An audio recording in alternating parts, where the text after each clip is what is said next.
Hi, I'm Allie. I'm a health and wellness coach, and I primarily specialize in pregnancy and new moms. So if you want to find out what I'm learning about and what I've learned in the past, please subscribe to my channel to get some weekly updates. Now, I just entered my third trimester and my belly is starting to itch like crazy. So I'm gonna bump up my collagen intake because collagen is one of the things that makes your skin a little bit more elastic and will allow your belly to expand and may help prevent stretch marks. I did a previous video about the different things that I do to prevent stretch marks, but now I'm gonna kind of up my game because I'm about to be like really in it. So today I'm going to try out a new recipe that I haven't really tried before. It's called Gummy Men, and I'm getting it from the Mama Natural Week by Week Guide to Pregnancy and Childbirth, which I think is a great book.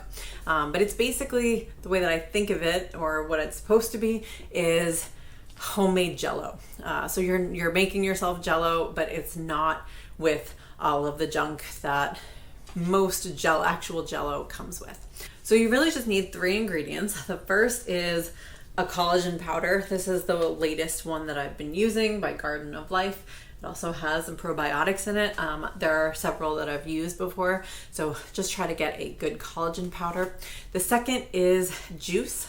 I don't usually try to buy real juice because it's usually a lot of extra sugar. Not that when you use a juicer, it's not really all sugar either, but I do think it's a little bit better. And clementines tend to be my pregnancy food, so I figured I'd just buy a bunch of these and juice them. So that's what I'm gonna do, but you can get whatever juice that you prefer. And the third thing that you use is honey.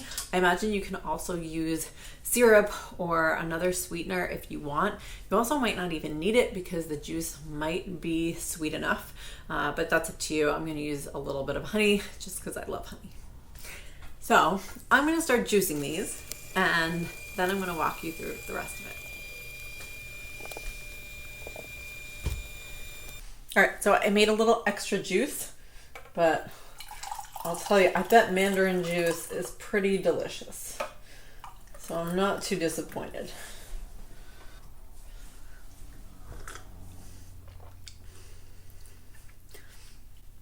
It is. Surprisingly, I like mandarins more than oranges, but orange juice, at least fresh squeezed orange juice, is a little better. This is fine. I'm sure it's gonna be amazing. All right, let's go to the stove. So the first thing that we're gonna do is combine the 3 cups of juice with the 1/2 cup of gelatin. And then we're gonna stir it, and it will bloom.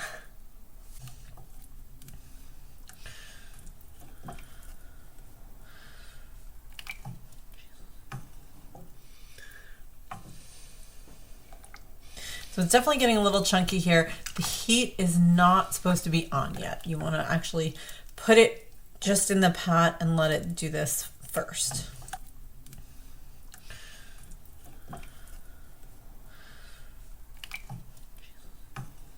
So it's definitely getting a little bit thicker.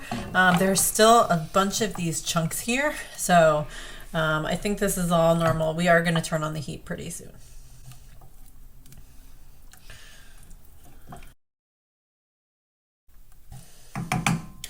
So I'm going to turn the stove on now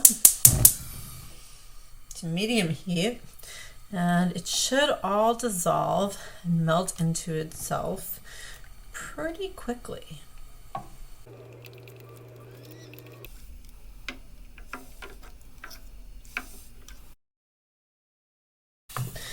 All right, I just took the time to clean my juicer, and this is mostly all dissolved. So I'm gonna turn the heat off, and then we are gonna add the honey. So I'm just using a 1/4 cup of honey, and I will stir this. And honestly, that's it. Then we're gonna pour it into some molds. So I let it cool off a little bit. If you have some sort of fancy measuring cup, that is probably ideal.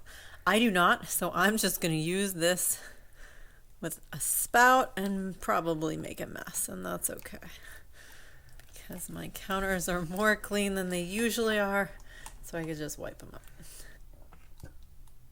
Yeah, definitely gonna make a mess.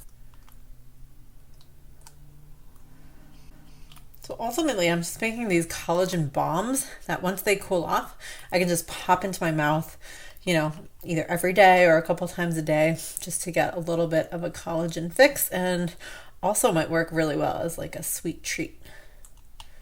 It'll probably be better for me to go to than the chocolate or peanut butter. I'm going to try using a regular ice tray as well, only because they say silicone, and I'm not sure if that's in general just because silicone is better than a regular ice cube tray, but there's a good chance that it might be a lot harder to get out with these. So I will let you know what happens. All right, so I just poured these molds. I'm going to let them hang here for 10 minutes to let sit and cool off a little bit and set. And then I put them in the fridge for an hour or the freezer for 10 minutes and see what happens. So I'll come back and let you know what happened. I'm back and it's the next day, and that's because the recipe lied to me. It said you can put them in the fridge or the freezer, so I put them all in the fridge just cause. And the ones that are still in the fridge are actually still liquefied. They never hardened. The ones that I eventually put in the freezer are good. They're delicious, but when you take them out, they are starting to melt a little bit. So what you're gonna have to do is, once they come out of the freezer, you need to pop them all out, throw them in a bag, and then put them back in the freezer so they don't melt and they don't get all into a blob and turn into just one. So they are actually a absolutely delicious, tasty treat. They're starting to fall apart already, but let me show you them. So these are the ones that I did with the mold. I already put these in a plastic bag. These are the ones that were in the partially silicone ice trays. I don't recommend using those just because you waste more of it. When I pushed them out, it was just like there's a lot of stuff that sticks around on the sides, whereas with the silicone molds, they all kind of came out pretty well and pretty evenly, and it worked out much better. So if you've got the silicone molds, I definitely recommend those over the ice cube trays. If you're gonna actually go with a regular plastic ice cube tray, I don't recommend it because you're gonna have to basically scoop it out because it wasn't budging at all. But yeah, they're absolutely delicious. So hopefully next time I need a tasty treat, instead of going straight for the chocolate or the peanut butter, I will open the freezer and get one of these little collagen bombs that I created, and that will be great, and it will also help prevent stretch marks. So I hope you enjoyed coming on this adventure in making these gummy men, although to be honest, they weren't that gummy. They were more of an small ice pop treat, which is fine. They still have collagen in it, and it's still going to hopefully contribute to me not getting any stretch marks, but we'll see. The other go-to that I usually use is bone broth, totally different beast, so I'll probably make another video on that. And if you want to try this out yourself, I'll put the recipe in the description below, and you can make it for yourself and hopefully have a new sweet treat that might prevent stretch marks. If you want to get more of these healthy tips, please subscribe to my channel, Paleo Preggers, and I will see you next time. Bye.